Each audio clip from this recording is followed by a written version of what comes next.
Hello students, हम P science का second chapter देख रहे थे, भारत की विदेश नीति।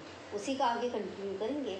इसमें अगला पॉइंट हम देखने वाले हैं वो है भारत की विदेश नीति। टिप्पणी के लिए प्रश्न भी है, उसके साथ साथ संक्षेप के लिए भी प्रश्न है कि भारत की विदेश नीति किन मूल्यों पर, किन सिद्धांतों पर आधारित है। तो चलिए देखते हैं।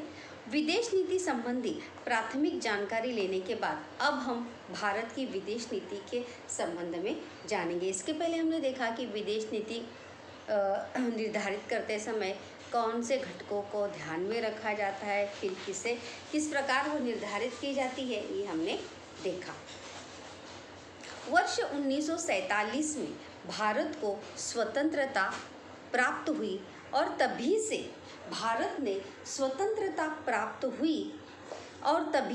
भारत ने स्वतंत्र रूप से अपनी विदेश नीति जो है वो निर्धारण की शुरुआत की। स्वतंत्रता प्राप्ति के बाद 1947 के बाद भारतीय संविधान के नीति निर्देशक सिद्धांतों में विदेश नीति को कैसे निर्धारित करें, इस विशेष का भी प्रावधान जो है हमारे भारत के संविधान में हमें देखने को मिलता है और उसी के अनुसार जो है वहाँ पर विदेश नीति जो है वहाँ पर निर्धारित की जाती है। नीति निर्देशक सिद्धांतों में धारा 51 के अनुसार विदेश नीति की एक व्यापक चौखट स्पष्ट की गई। चौखट यानी क्या? संरचना। और व्यापक यानी क्या? विस्तारित, बड़ी। चौखट यानी क्या? स्वरूप, रचना जो है वो स्पष्ट की गई है कि उसी के अनुसार जो है विदेश नीति जो है वहाँ पर निर्धारित करनी चाहिए। जैसे हम एक प्रारूप बनाते उसी प्रकार से उसके अनुसार भारत अंतर्राष्ट्रीय शांति तथा सुरक्षा को प्रधानता दे, अपनी अंतर्राष्ट्रीय समस्या अथवा विवाद जो है वो शांति के मार्ग से हल करे। मतलब युद्धजन्य परिस्थिति जो है वो निर्माण न हो, शांति के मार्ग से उस समस्या को हल करे। अन्य राष्ट्रों के से मित्रतापूर्ण संबंध रखे तथा अंतर्राष्ट्रीय कानून का आदर भी करे। यह भी हमारे विदेश नीति का उद्देश्य माना गया है कि हमें अंतर्राष्ट्रीय कानून का क्या करना चाहिए? सम्मान करना चाहिए, उनकी बातों को आदर करना चाहिए। भारत की अब तक की विदेश नीति इसी चौखट में विकसित हुई। इसी चौखट मतलब इसी धारा में, इसी स्वरूप में क्या हुई है? विकसित हुई है। यहाँ पर देखिए, अगर आप देखेंगे तो दिया है, देखिए भारतीय संविधान की धारा 51 में कौन से मुद्दों का जो है वहाँ पर समावेश किया गया है? अंतर्राष्ट्रीय शांति तथा सुरक्षा स्थापित करना, ये पॉइंट जो है उसमें होना चाहिए। दूसरा है राष्ट्रों में परस्पर न्याय तथा सम्मानपूर्ण संबंध जो है वो स्थापित करना। मतलब जब विदेश नीति निर्धारित हो तब राष्ट्रों में क्या हो? परस्पर न्याय तथा सम्मानपूर्ण संबंध जो है प्रस्तापित करने चाहिए। तीसरा है यहाँ पर अंतर्राष्ट्रीय व्यवहार में अंतर्राष्ट्रीय कानून और समझौतों के संबंध में आदर भाव बढ़ाना, आदर और सम्मान की भावना को बढ़ाना। अगला है मध्यस्थ प्राधिकरण की सहायता से अंतर्राष्ट्रीय विवादों को शांतिमय तरीके से हल करना। मध्यस्थ की मतलब क्या? मध्यस्थ प्राधिकरण मतलब किसी और देश की मध्यस्थता से या किसी और देश के हस्तक्षेप से अपने में या दो देशों के बीच या अपने देश और दूसरे देश के बीच अगर कोई विवाद है तो उस विवाद को या समस्या को हल करना। तो चलिए यहाँ पर हम देखते हैं कि भारतीय विदेश नीति के कुछ उद्देश्य नियमानुसार कि कौन से नियम हैं। देखिए पहला है यहाँ पर पड़ोसी, प्रश्न भी है।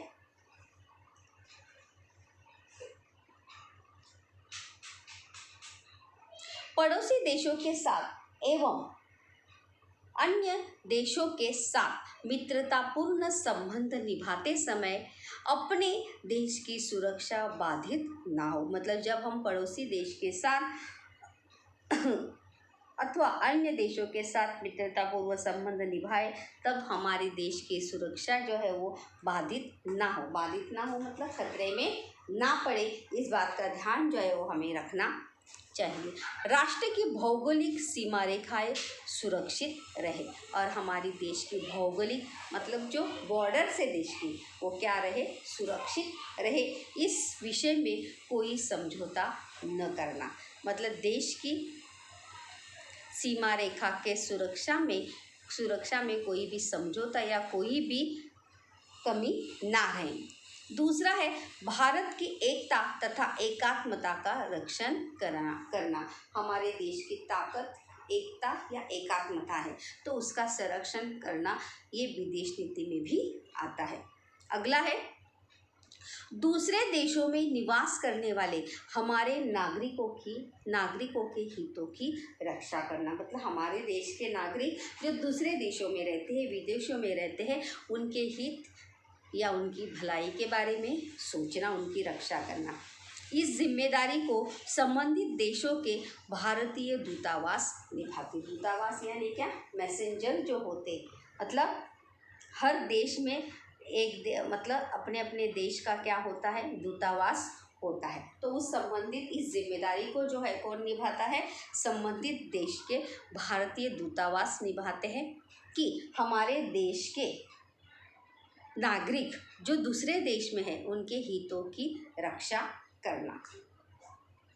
अगला है भारत के आर्थिक विकास के लिए विदेशों के साथ साथ आर्थिक और व्यापारिक संबंध स्थापित करना। मतलब भारत के आर्थिक विकास के लिए विदेशों के साथ आर्थिक और व्यापारिक संबंध जो है वो स्थापित करना, क्योंकि तभी तो देश की क्या होगी, प्रगति होगी और देश आर्थिक रूप से क्या होगा, सक्षम होगा। इन मुद्दों के आधार या इन मुद्दों को ध्यान में रखते हुए, इन पॉइंट को ध्यान में रखते हुए भारत की विदेश नीति जो है निर्धारित की जाती है। अगला पॉइंट है यहाँ पर भारत की विदेश नीति की समीक्षा। समीक्षा यानी उसके ऊपर टिप्पणी करना, मतलब उसकी सही बात गलत बात वहाँ पर निकालना। देखिए भारत की विदेश नीति की समीक्षा। भारत की विदेश नीति की समीक्षा हम 2 चरणों में करेंगे। पहला चरण स्वतंत्रता से लेकर 1990 तक। मतलब भारत की विदेश नीति की समीक्षा यानी क्या, उसका विवरण, उसका विश्लेषण अगर हम कहेंगे तो विश्लेषण जो है वो हम 2 टप्पों में 2 चरणों में करेंगे। पहला चरण होगा वो है भारत स्वतंत्रता से लेकर 1990 तक एक होगा और दूसरा चरण वर्ष जो है वो 1990 के बाद, क्या है, 1990 के बाद का जो है घटना तक का होगा, जिसमें हम भारत की विदेश नीति की क्या करेंगे, चर्चा वहाँ पर करेंगे। देखिए पहला यहाँ पर दिया भी है भारत की विदेश नीति की आरंभिक चरण। आरंभिक चरण यानी क्या, शुरुआत का चरण। आरंभिक चरण यानी क्या, शुरुआत का चरण।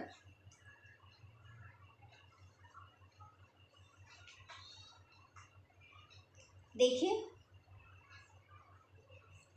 पंडित जवाहरलाल नेहरू ने आरंभिक समय में भारत की विदेश नीति का प्रारूप यानी क्या, स्वरूप जो है उन्होंने तैयार किया था, जिसे हम प्लान भी कह सकते हैं। भारत की विदेश नीति के द्वारा उन्होंने उपनिवेशवाद का विरोध किया। उपनिवेशवाद मतलब जो पूंजीवाद हम कहते हैं उसका उन्होंने क्या किया, विरोध किया। प्रश्न भी है कि भारत की विदेश नीति के निर्धारण में पंडित नेहरू जी की भूमिका को क्या कीजिए, स्पष्ट कीजिए।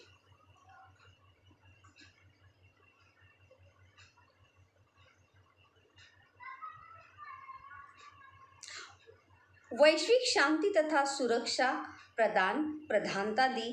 इस समय की भारत की विदेश नीति पर इस समय की विदेश नीति पर 3 बातों का क्या था, प्रभाव था। पहला है, देखिए, सभी अंतर्राष्ट्रीय गतिविधियों का आकलन किसी भी सत्ता के दबाव बिना स्वतंत्र रूप से करने का प्रयत्न उन्होंने किया। मतलब सभी अंतर्राष्ट्रीय गतिविधियों का आकलन यानी उसे समझना और उसे सुलझाते समय किसी सत्ता के दबाव के बिना स्वतंत्र रूप से उसका प्रयत्न करना। शांति बनाए रखना हमेशा ही भारतीय विदेश नीति की क्या रही है, विशेषता रही है। दूसरा पॉइंट है वहाँ पर, वो है पाकिस्तान और चीन इन देशों की ओर से उत्पन्न होने वाले खतरे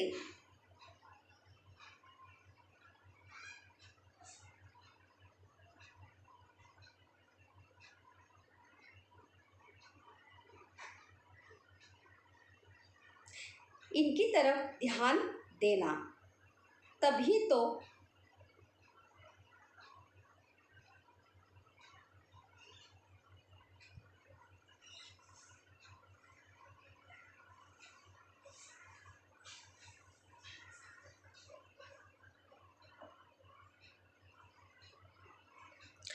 पाकिस्तान और चीन इन देशों की ओर से जो खतरे होते हैं, उत्पन्न यानी निर्माण होने वाले खतरों पर भी विचार किया गया। और तीसरा बहुत ही महत्वपूर्ण ऐसा निर्णय है, वो है आत्मनिर्भरता का आग्रह और उस पर होने वाला विदेश नीति का बल। आत्मनिर्भरता का आग्रह मतलब देश जो है वो स्वयं पूर्ण रहे और उस पर होने वाला विदेश नीति का बल यानी ताकत। यह भी तत्कालीन विदेश नीति का क्या था, वैशिष्ट्य था कि देश को आत्मनिर्भर भी बनना था और विदेश दूसरे देशों से संबंध भी बनाए रखने थे। अगर हम देखेंगे तो आधुनिक काल में भारत ने अपनी विदेश नीति के द्वारा एशिया महाद्वीप के देशों के साथ संबंध सुधारने के क्या किए हैं, प्रयास किए हैं। एशियाई राष्ट्रों के सहयोग से विकास साध्य करना और अपनी स्वतंत्रता को अबाधित रखने का प्रयत्न जो है इस कालखंड में हुआ। प्रादेशिक या क्षेत्रीय विकास की यह कल्पना आगे अफ्रीका तक विस्तारित हुई, परंतु कुछ एशियाई देश अमेरिका, सोवियत संघ जो शीत युद्धकालीन सैन्य संगठनों के क्या थे, सदस्य हो गए थे। इस कारण प्रादेशिक विकास की प्रक्रिया जो थी वो क्या हो गई, रुक गई। और इसके बाद जो देश शीत युद्ध के संगठनों में सम्मिलित नहीं हुए, उन्होंने गुटनिरपेक्षतावाद नीति को क्या दिया था, समर्थन दिया। गुटनिरपेक्षतावाद नीति जो है हमने फर्स्ट चैप्टर में देखा है। और शांति और स्वतंत्रता ये 2 सिद्धांत जो है गुटनिरपेक्षतावाद नीति के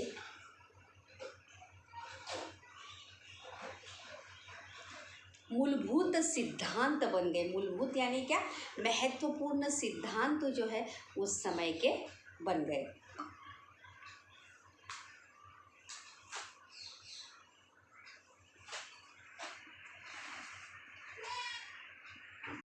तो इस कालखंड में भारत को पड़ोसी राष्ट्रों के साथ हुए संघर्ष का भी क्या करना पड़ा था, सामना करना पड़ा था। भारत और पाकिस्तान में कश्मीर समस्या को लेकर वर्ष 1947 से लेके 48 तक और 1965 में क्या हुए, युद्ध हुए। और वर्ष 1971 में तीसरे युद्ध के कारण पाकिस्तान अलग होकर स्वतंत्र बांग्लादेश का क्या हुआ, निर्माण वहाँ पर हुआ। उसके बाद 1970 के दशक में भारत की विदेश नीति में एक प्रकार की क्या आई, स्थिरता मतलब उस कंटिन्यूटी जो है हमें देखने को मिलती है। दक्षिण एशिया में एक प्रबल प्रादेशिक सत्ता के रूप में भारत का उदय हुआ। मतलब भारत जो है एक सक्षम राष्ट्र के तौर पर के सामने आया और वर्ष 1974 में भारत ने परमाणु परीक्षण कर परमाणु अनुसंधान क्षेत्र में जो है अपनी क्षमता सिद्ध की। लेकिन वर्ष 1980 से कुछ परिवर्तनों की क्या हुई, शुरुआत हुई। भारत ने अपने क्षमता को तो सिद्ध करके दिखाया था, लेकिन वहाँ पर कुछ परिवर्तन की शुरुआत हुई और दक्षिण एशियाई राष्ट्र में आपसी सहयोग बढ़ने की दृष्टि से सार्क संगठन की स्थापना हुई। ईयर जो है याद रखिए, रिक्त स्थान के लिए, असत्य जोड़ी के लिए, कि कभी स्थापना हुई, वर्ष 1980 में परिवर्तन हुए और किसकी स्थापना हुई, सार्क संगठन की स्थापना हुई। चीन के साथ संबंध सुधारने हेतु भारत ने बातचीत जो है वो आरंभ की। मतलब कब तक जो है एक देश मतलब दोनों देश जो है आपस में लड़ते या विवाद हो, इसके लिए भारत ने जो है चीन के साथ संबंध सुधारने के लिए भारत ने ही पहल की और उसकी शुरुआत की। और रक्षा विभाग के सहयोग के लिए अमेरिका के साथ भारत ने लेन देन की शुरुआत की। रक्षा विभाग मतलब सुरक्षा के लिए उन्होंने अमेरिका से बातचीत करना जो है वो शुरू किया।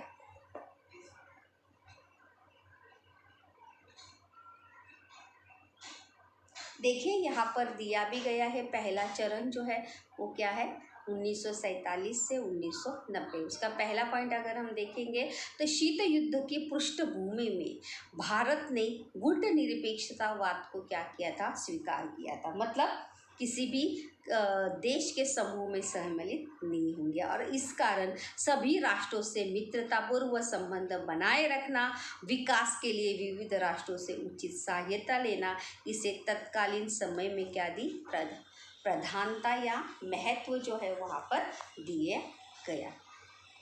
गुटनिरपेक्षतावाद नीति के कारण भारत को अपने विकास के लिए दोनों महासत्ताओं से सहायता प्राप्त करना भी क्या हुआ, संभव हुआ, क्योंकि भारत ने किसी भी ग्रुप में वो सहभागी नहीं थे समूह में, इसलिए भारत को दोनों महासत्ताओं से, सोवियत और अमेरिका, इन दोनों महासत्ताओं से क्या मिली थी, मदद मिली थी और बड़ी आसानी से, सहजता से उन्हें ये प्राप्त भी हुई थी। इस कालखंड में सुरक्षा व्यवस्था मजबूत करने पर ज़्यादा से ज़्यादा बल दिया था। इसके लिए तकनीकी विज्ञान को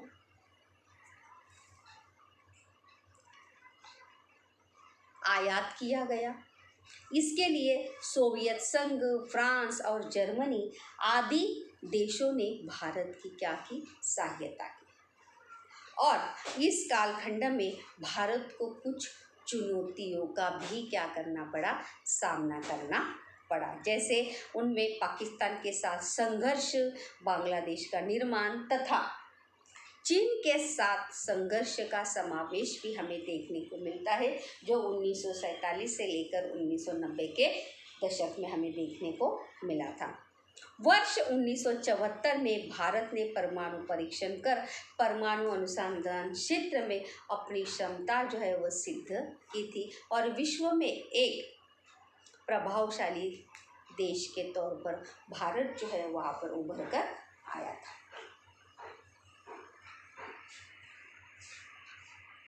उसके बाद विदेश नीति का हम समीक्षा देख रहे थे, उसमें दूसरा चरण जो है हम यहाँ पर देखेंगे।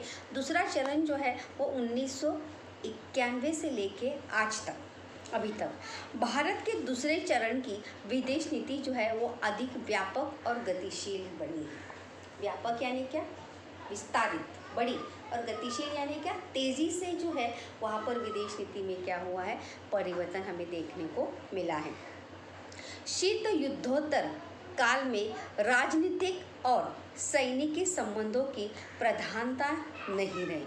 शीत युद्ध के बाद जो है राजनीतिक और सैनिकी संबंध की प्रधानता यानी क्या, महत्व जो है बिल्कुल भी रहा नहीं। और इसी के कारण विदेश नीति में आर्थिक मामले, व्यापार, शिक्षा और तकनीकी ज्ञान जैसे अनेक पहलुओं का समावेश हुआ। मतलब युद्ध को छोड़कर सैनिक नीति को छोड़कर, राजनीतिक संबंधों को छोड़कर विदेश नीति जो है अब किस पर निर्धारित की जाने लगी? आर्थिक मामले, मतलब देश के आर्थिक मामले या देश का आर्थिक विकास, व्यापार का विकास, शिक्षा में हम कौन सा नया परिवर्तन, नई टेक्नोलॉजी या तकनीकी ला सकते हैं, और तकनीकी ज्ञान जैसे विविध पहलुओं पर क्या किया गया? समावेश किया गया। और वर्ष 1951 के बाद भारत ने आर्थिक व्यवस्था पर लड़ा सरकारी नियंत्रण कम कर आर्थिक उदारीकरण की नीति क्या की थी? स्वीकार की थी। नियंत्रण जो है, सरकार ने नियंत्रण जो है वो कम करके कौन सी नीति स्वीकार की थी? आर्थिक उदारीकरण की नीति जो है वो स्वीकार की थी। इस कारण सुलभता से पड़ोसी देशों के साथ जो है व्यापार करना जो है वो वृद्धि हुआ है, मतलब नियमों में थोड़ी शिथिलता की गई और इसी के कारण पड़ोसी देशों के साथ व्यापार करना जो है सहज हो गया, उसमें बढ़त हो गई और इसका फायदा जो है देश के आर्थिक विकास को ही हुआ। व्यापारिक दृष्टि से वैश्विक व्यापार में हमारी सहभागिता, हमारा सहभाग जो है वो बढ़ गया, योगदान जो है वो बढ़ गया और आर्थिक विकास की दर वृद्धि के प्रयास होने लगे। आर्थिक विकास की दर जो है, आर्थिक विकास का दर बढ़े, स्तर बढ़े, इसमें क्या होने लगे? प्रयास होने लगे।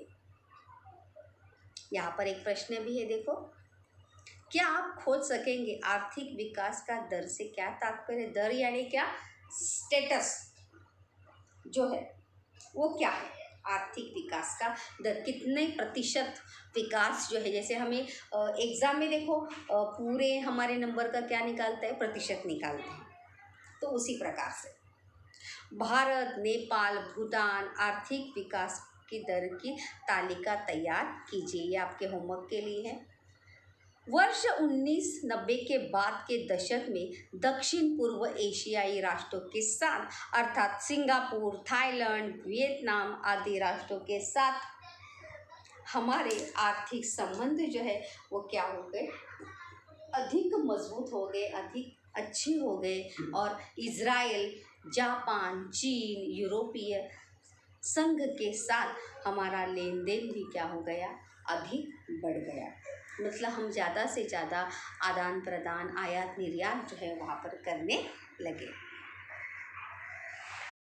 और अंतर्राष्ट्रीय और प्रादेशिक स्तर पर अनेक आर्थिक संगठनों में भारत का सहभाग भी क्या हो गया? बढ़ गया।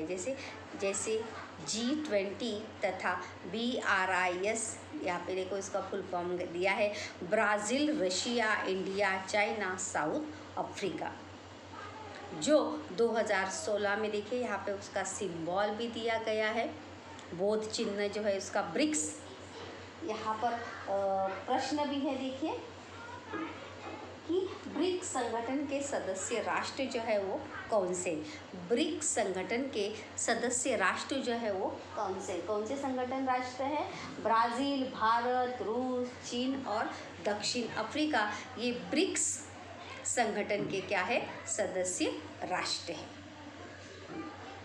उसके आगे अगर हम देखेंगे तो भारत और अमेरिका में अनेक बातों में क्या थी? समानता थी। जैसे दोनों देशों में क्या है? लोकतंत्र है।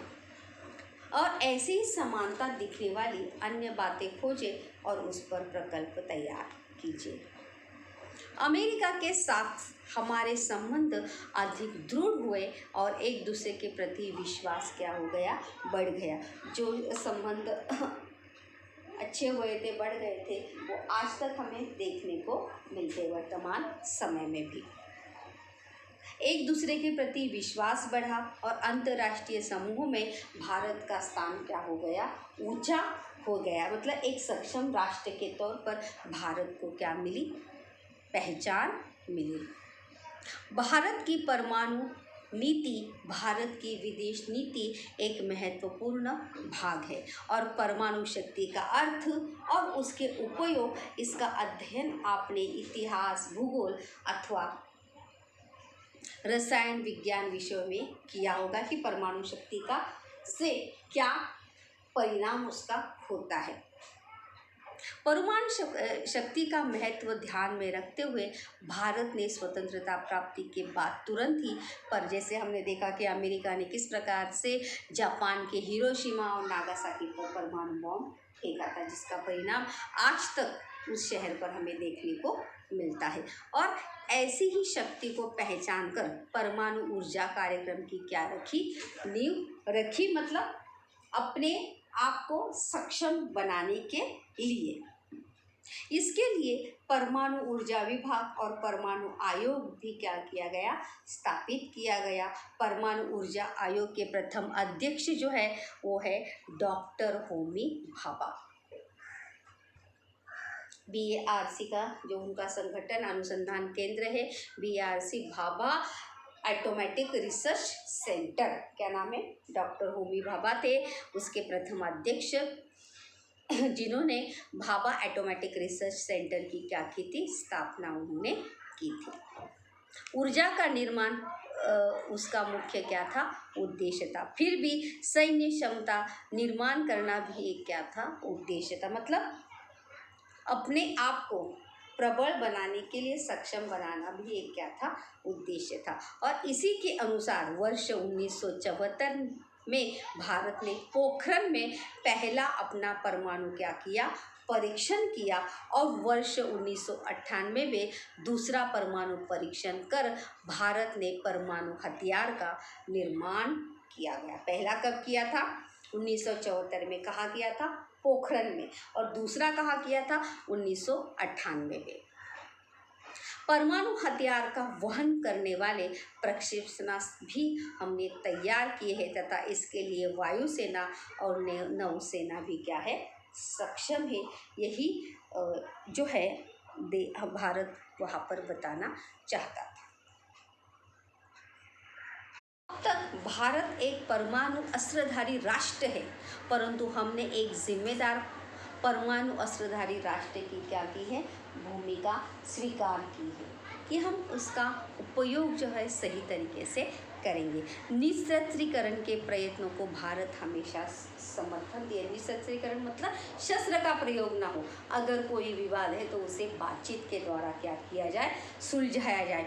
हमेशा भारत का यही प्रयत्न रहता है और भारत इसी को समर्थन दे रहा है, क्योंकि विश्व में शांति और सुरक्षा स्थापित रहे, यही भारत की क्या है, भूमिका है।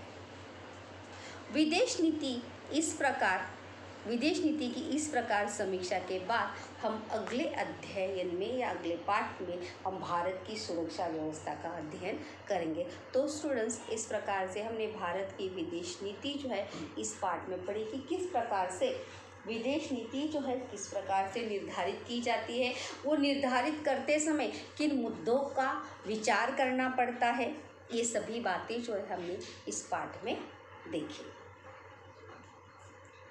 और किस प्रकार से अपने विदेश नीति के आधार पर आज वर्तमान समय में भारत एक सक्षम प्रबल राष्ट्र के तौर पर विश्व के सामने उभर कर आया है।